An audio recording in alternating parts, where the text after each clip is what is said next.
আর ছেলে যে বিয়ে শাদী করছে, ঠিক আছে, বিয়ে করছে, একই দুনিয়াতে থাকতে পারবে না, এটা আমি নিজে জানি না। ভাই টাকা যদি 50 লাখ, তাও ওরে আমি দেখে যাবো, ঠিক আছে।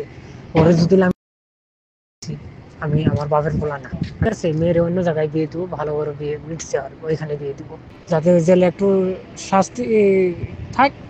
আমার মেয়েটার অন্য জায়গায় আমি বিয়ে দিতে, এখানেও তার জেলে ঢোকানো হয়েছে। আমি নামি স্যার চাচাতো ভাই। তো বিষয়টা হলো, নামি স্যার সোহাগে যে ঘটনাটা ঘটাইছেন, এটা কি ঠিক হয়েছে কিনা এটা বলে। ছেলে জেলে ঢুকছে, একটা কারণ আছে। ছেলে মেয়ে সম্পর্ক করছে, এটা তার মেয়ের বাপ মা মাইনে নিবে না, ঠিক আছে। মেয়ের অন্য জায়গায় বিয়ে দিব, ভালো করে বিয়ে মিটছে আর ওইখানে বিয়ে দিব। আসসালামু আলাইকুম দর্শক, একটা বিষয় দেখে আমি অনেক বেশি পরিমাণে হতবাক হয়েছি। আপনারা সকলেই অবগত আছেন যে লামিসা এবং সোহাগের বিবাহ সম্পন্ন হয়েছে। সোহাগ জামিনে মুক্তিতে আসার পর যেদিন ঠিক সোহাগ জেলখানা থেকে বের হয়েছে সেদিনই হচ্ছে যে সোহাগ এবং লামিসার বিবাহ হচ্ছে যে এলাকাবাসী বা অন্যান্য যারা এই বিষয়টি নিয়ে কাজ করছিল তারা সকলে মিলে তাদের বিবাহ ফড়িয়ে দিয়েছে। আর এই বিবাহ ফড়ানোকে কেন্দ্র করে এখন বিভিন্ন মহলে নানা গুঞ্জন শুরু হয়েছে, অর্থাৎ সোহাগকে হুমকি দমকি দিচ্ছে যে 10 কোটি টাকা যদি খরচ করে হলেও সোহাগকে নাকি নাই করে দেওয়া হবে, দুনিয়া থেকে বিদায় করে দেওয়া হবে, এমনটা কিন্তু হুমকি দমকি দেওয়া হচ্ছে। আমরা একটি অডিও বার্তার মাধ্যমে সেটি শুনতে পেয়েছি, কিছুক্ষণের মধ্যে আপনাদেরকে শোনাবো। দেখেন, আপনি একটা জিনিস চিন্তা করে দেখেন, লামিসার বাবা কি পরিমাণ অ্যাগ্রেসিভ হয়ে আছে, কি পরিমাণ উত্তেজিত হয়ে আছে। আসলে একজন বাবার মনে কতটুকু কষ্ট লাগলে, কতটুকু দাগ লাগলে সে এই ধরনের সিদ্ধান্ত নিতে পারে। অর্থাৎ তিনি সম্ভবত সিদ্ধান্ত নিয়ে নিয়েছেন তিনি এটির শেষ দেখে ছাড়বেন। আমরা বারবার বলেছিলাম যে যা হওয়ার হয়েছে, মেয়ে যেহেতু এখানেই তার ভবিষ্যৎ বেছে নিয়েছে এবং এখানেই তার জীবন পরিচালনা করবে বলে সিদ্ধান্ত নিয়েছে, সেহেতু উভয়ের পরিবারের সম্মতিতে বা উভয়ের পরিবারের সমঝোতার মাধ্যমে এটি মীমাংসা করে তাদের সংসার জীবন কিভাবে আরো সুন্দরভাবে পরিচালনা করা যায়, কিভাবে তাদের সংসার জীবনকে গুছিয়ে দেওয়া যায়, দুই পরিবারকে এক হয়ে সেই সিদ্ধান্তে আসার জন্য আমরা অনুরোধ করেছি বা দাবি জানিয়েছি। কিন্তু লামিসার বাবা আসলে এটি সহজে মানবেন না বলে আমার কাছে মনে হচ্ছে। যে অডিও বার্তাটি দেখেছি সেখানে লামিসার ভাই, চাচাতো ভাই সম্ভবত পরিচয় দিয়ে একজন ব্যক্তি হুমকি দমকি দিয়েছে সোহাগকে এবং যারা এই বিষয়গুলো নিয়ে কাজ করতেছে তাদেরকে। মানে আপনি ইমাজিন করতে পারবেন না যে কতটুকু ডেঞ্জারাস মুহূর্ত হতে চলেছে। এখন সোহাগের জন্য, জীবনের জন্য একটা রিস্কি হয়ে দাঁড়িয়েছে, কখন কি হয়ে যায়। তো এই বিষয়ে একটা অডিও ক্লিপ এখন সোশ্যাল মিডিয়াতে ভাইরাল হয়েছে। আমরা সেই বিষয়টি এখন শুরুতে কিছুটা দেখাইছি, আপনাদেরকে বাকি অংশটুকু দেখাবো। একটু ধৈর্য সহকারে শুনেন, তারপর আলাপ করব, সঙ্গে থাকুন। আর ছেলে যে বিয়ে শাদী করছে, ঠিক আছে, বিয়ে করছে, একই দুনিয়াতে থাকতে পারবে না, এটা আমি নিজে জানি না। ভাই টাকা যদি 50 লাখ, তাও ওরে আমি দেখে যাবো, ঠিক আছে। ওরে যদি আমি আমার বাপের বলা না, ঠিক আছে, মেয়ের অন্য জায়গায় বিয়ে দিব, ভালো করে বিয়ে মিটছে আর ওইখানে বিয়ে দিব, যাতে জেলে একটু শাস্তি থাক। আমার মেয়েটার অন্য জায়গায় আমি বিয়ে দিতে, এখানেও তার জেলে ঢোকানো হয়েছে। আমি নামি স্যার চাচাতো ভাই। তো বিষয়টা হলো, নামি স্যার সোহাগে যে ঘটনাটা ঘটাইছেন, এটা কি ঠিক হয়েছে কিনা এটা বলে। ছেলে জেলে ঢুকছে, একটা কারণ আছে। ছেলে মেয়ে সম্পর্ক করছে, এটা তার মেয়ের বাপ মা মাইনে নিবে না, ঠিক আছে। মেয়ের অন্য জায়গায় বিয়ে দিব, ভালো করে বিয়ে মিটছে আর ওইখানে বিয়ে দিব। হ্যাঁ, মিটছে, and মেয়ে রাজি আছে যে সোহাগরে ভালোবাসে, এই জন্য এখানে আসে পড়ছে, ঠিক আছে। আসে পড়ছে, তো তার বাপ মাও বুঝছে যে মেয়েটা তো চাইতেছে গা, এই কারণে ছেলেটারে জেলে ঢোকাইতে হবে, যাতে জেলে একটু শাস্তি থাক। আমার মেয়েটার অন্য জায়গায় আমি বিয়ে দিতে, এখানেও তার জেলে ঢোকানো হয়েছে। হ্যাঁ, মেয়ে রাজি আছে যে, দেখে ওইখানে গেছে, যার পরে আপনি মেয়ে দিয়ে হাইকোর্টে নিয়ে গেছেন, টাঙ্গাল কোর্টে নিয়ে যাই আপনি ছেলের জামিন করাইছেন, বুঝছেন। আর বাহি জিনগিনি তো পরিচয় নাই।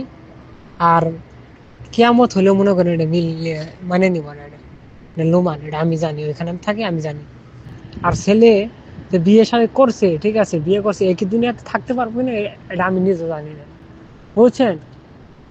এটা যে বিয়ে করাই দিছেন, প্রত্যেকটা লোকের একটা হিসাব আছে এই জায়গায়, বুঝছেন। আপনাদের প্রতিটা লোকের হিসাব নিয়ে হবো। ভাই টাকা যদি 50 লাখ, তাও ওরে আমি দেখে যাবো, ঠিক আছে।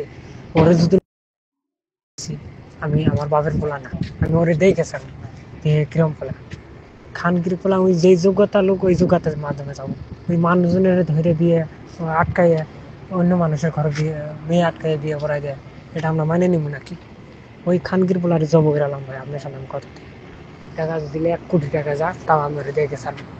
আমি তোদের নাম মারছি, আমি আমার বাপের জন্ম না, বাপের পোলা না, আমি ওর চ্যালেঞ্জ করছি আমি, ঠিক আছে। আমি ওই খুরশেদেরও কইছি, তারা আর একটা কইছি, ওরে কইছি, তোর সাথে আমার চ্যালেঞ্জ থাকে না, ওরা ধনী লোক, ওরা অন্য জায়গায় বিয়ে দিব, আমি তো তার পাশে থাকি, আমি সবই জানি ওদের বিষয়ে, বুঝতে পারছেন। আর ভাই এটা জীবনও মাইনে নিও না, বুঝছেন ভাই।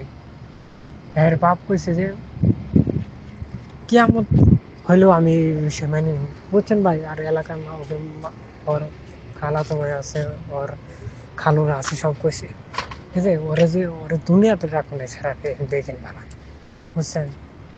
ওরে মনে করেন দুনিয়াতে রাখো না, আমি যা শুনছি সব কথা বলা শুনছি, বুঝছেন।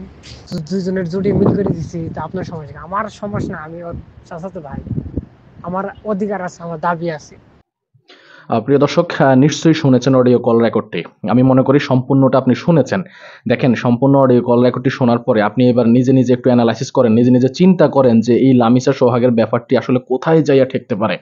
বলেন, মামলাটি কিন্তু এখনো তোলা হয় নাই, মামলা কিন্তু চলমান আছে। শুধুমাত্র সোহাগের জামিন হয়েছে, এবং জামিন মানে এই না যে সোহাগ মামলা থেকে অব্যাহতি পাইয়া গেছে। সোহাগ কিন্তু আবার যে কোনো মুহূর্তে সোহাগের ওয়ারেন্টও কিন্তু হয়ে যেতে পারে।